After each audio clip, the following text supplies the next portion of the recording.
séminaire du 14 août, je voudrais m'adresser aux frères et sœurs des églises sœurs. Je voudrais m'adresser également aux membres des organismes internationaux. Je vous salue tous dans le nom de notre Seigneur Jésus-Christ. Je voudrais d'abord exprimer mes remerciements pour les propos de sympathie, les marques d'affection, les gestes de proximité que vous avez jusque-là exprimés à nous autres en Haïti et particulièrement au diocèse de Cayes. Vous nous avez également promis de prier pour nous. Merci beaucoup de nous être si proches. Mais à la fois, je voudrais dresser un petit bilan, un bilan partiel des dégâts enregistrés. Nous avons eu des pertes en vie humaine. Beaucoup de gens se sont retrouvés sous les décombres au moment des célébrations dans des paroisses. Plusieurs personnes ont été victimes au cours du séisme. D'après les rapports que nous avons reçus d'une trentaine des 68 paroisses que nous avons, il y a entre les chapelles et les églises paroissiales 133 qui ont été totalement détruites. Il y a plusieurs presbytères détruits et endommagés. Plusieurs écoles, près de 56 dans le bilan partiel, qui ont été détruites. 38 ont été endommagées.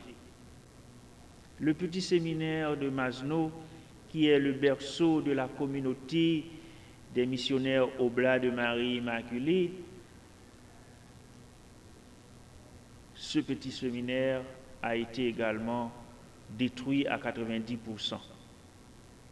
Plusieurs familles dans le département du Sud, dans le diocèse de Cayes, ont perdu leur logement, et surtout dans le milieu paysan, en allant vers Masseline, Maniche, Campérin. Beaucoup de maisons ont été détruites. Ce sont des maisons fabriquées avec des matériaux de fortune et selon les techniques artisanales. Aujourd'hui, nous sommes en face d'une population désemparée. Nos fidèles sont dans le désarroi. Et nous nous demandons nous-mêmes comment nous allons nous en sortir. Nous savons que nous le pouvons, mais nous ne le pouvons pas seuls. Vous avez été toujours à nos côtés dans les bons comme dans les mauvais moments. Votre appui ne nous a jamais fait défaut. Une fois encore, nous faisons appel à vous, à votre générosité, à votre grand cœur. Et nous attendons de votre part, avec le cœur gonflé d'espoir, des gestes de solidarité pour pouvoir nous aider à nous relever. Nous savons par ailleurs que la crise sanitaire a beaucoup affecté l'économie mondiale. Mais en dépit de tout, vous n'allez pas nous laisser seuls dans cette situation.